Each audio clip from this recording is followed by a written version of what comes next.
Well, my journey to Eton came when I was just a young child.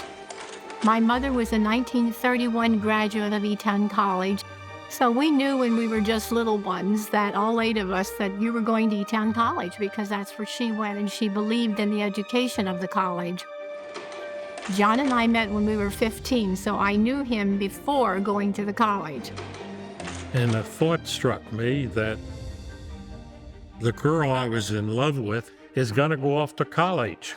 So I decided that maybe I ought to go to college before some slick college guy swept her off her feet.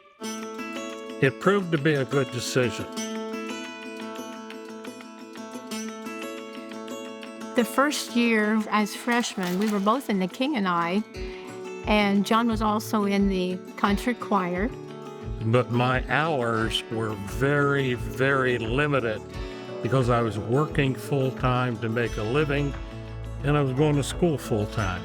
The work schedule was very, very heavy because I would show up at college for a course, and the professors were terrific.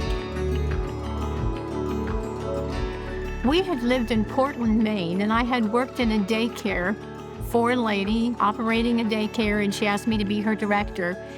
And then John was promoted to Franklin, Massachusetts. And our youngest son, Kyle, needed a place to go for nursery school. I decided I was going to open one, so I went from church to rent property.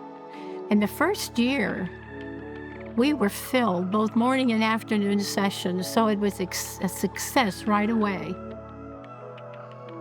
We decided to move back to Pennsylvania, to our homeland, and I started my first nursery school in Palmyra. I always knew that I wanted to raise my 4 children by being a positive person rather than negative, and that's what I did all 50 years of UGRO. And one of the keys to our UGRO all the years was finding each child's niche, and that was gratifying for us because we knew we were doing the right things. Well, I think that we've been blessed by quite a few things. And I think that it is within us that we need to pay back just a little bit and support the college because it supported us. John and I decided that we would be on the committee to raise money for the extension or expansion at the Young Center.